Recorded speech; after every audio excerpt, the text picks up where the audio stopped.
What's up, guys? Welcome back to another rant video. It's funny, I think last time I did this, I was in the same parking lot that I am right now at the post office. I'm actually shipping out a t-shirt, one of my YouTube t-shirts somebody asked me for. So I came here to do that, and then my Facebook page has been fairly active today and yesterday. Somebody posted on there regarding tire kickers. I guess, and it's funny because when I started making, I just think of things that I want to talk about, and I have this list of my my Google Keep app, and so my little notes app, and I just write a topic or just like a little paragraph of what I think I want to talk about on these things. And a long time ago, right when I started, I actually wrote down just all it said was tire kickers, and that's it. Tire kickers. Those are the people that. What kind of car is that? Oh, that's cool. It's got the Anyways, focus. Those are the people that generally, I don't know where I'm going, so this is hard. Am I supposed to turn here? Shoot, that's the wrong turn. Oh no! Now I'm lost. Alright. Anyway, so those are people that will look at your ad and then ask you, start messaging you about 1,000 questions, and then they don't buy anything. They're tire kickers. So here's the thing, though. You can't never really, with complete certainty, know who's a tire kicker and who's a serious buyer. And if you're in the business of selling something to the public, to the general public, then it's your responsibility to treat everybody the same, to give everybody the same level of respect, professionalism, and service, regardless of if you think in the back of your mind, oh, this guy's just a tire kicker. You really never know. As annoying as those people can be, because if you go through the trouble, right, you have a well-designed ad with great pictures of the animal, a beautiful description, all the information really is on there that you could need to make a purchase is on there.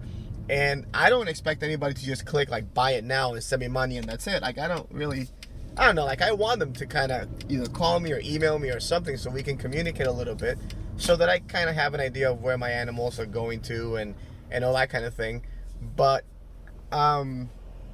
if you go through the trouble and you do the right thing and you have, again, multiple pictures or whatever, and then you have a good description, the pricing and everything that you need in the ad is there. But then they just ask you for extra things, and most of the time it's extra pictures, which, I mean, if you've been following me for a while, you know that I'm big into having good pictures in your ads. If you do a good enough job at that to begin with, I don't think that you'll get as many tire kickers, because that's where they usually start with is, can I get more pictures of this? And then they'll start asking you a million questions, and then they don't buy. It's really frustrating. I'm not going to lie to you. It's really frustrating when somebody takes up your time, because time is valuable, and makes you go through all these things, and then they don't buy. But I don't mind.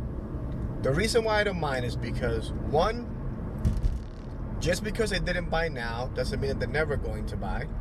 So you always want to stay on everybody's good side. You want to give them, like I said, the best of your company. You want to put your best foot forward every time.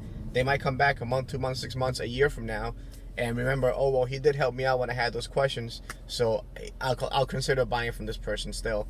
And even better yet, and something that happens more often than you realize, they'll send other people to your site or to your ad to look for something, and they asked you all those questions, and they weren't really asking for themselves. Maybe their buddy said, I'm looking for, if you see a snake like this or whatever, let me know.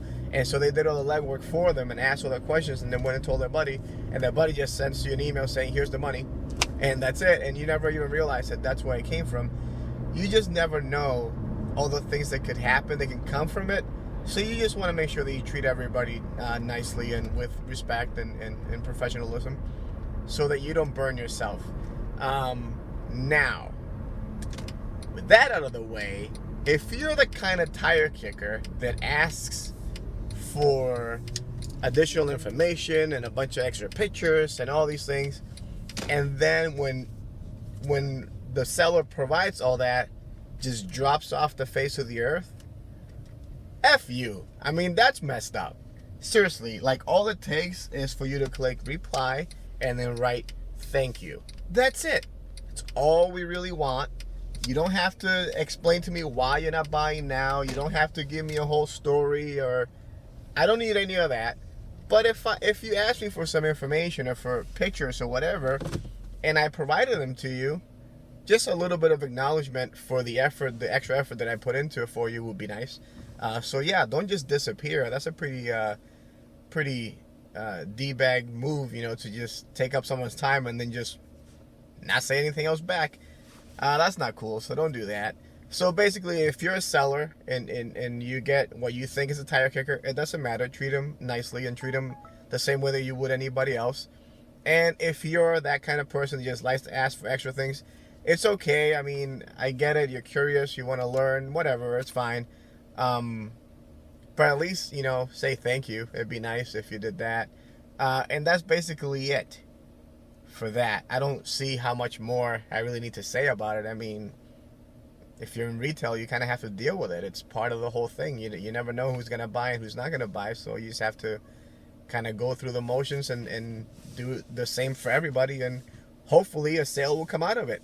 And that's all you can hope for. That's all there is to it, really. Another thing, though, that I wanted to talk about real quick is that some people have been messaging me, and I've seen posts and things about how I always talk about small guys and medium-sized guys with the issues in the hobby, and I never addressed the big breeders. Let me address the big breeders real quick for you. I'm not saying that I'm never going to have a rant where I'm angry and like I did with the noobs, and when I'm like all those things and directed at big breeders, chances are that probably will happen because they do piss me off sometimes. What I'm saying is I've never been there, so I don't know. I've been a small breeder and seller for many years, so who am I to be talking to these guys that have been doing this stuff for 15, 20 years and have thousands of animals, big companies with employees and things like that to run? I don't know what their life and what their day is like for me to be saying anything to them. So I like to stay in my lane. I know my role. I know my position in the hobby. I know what people expect from me. I know what I have to offer, and that's what I do.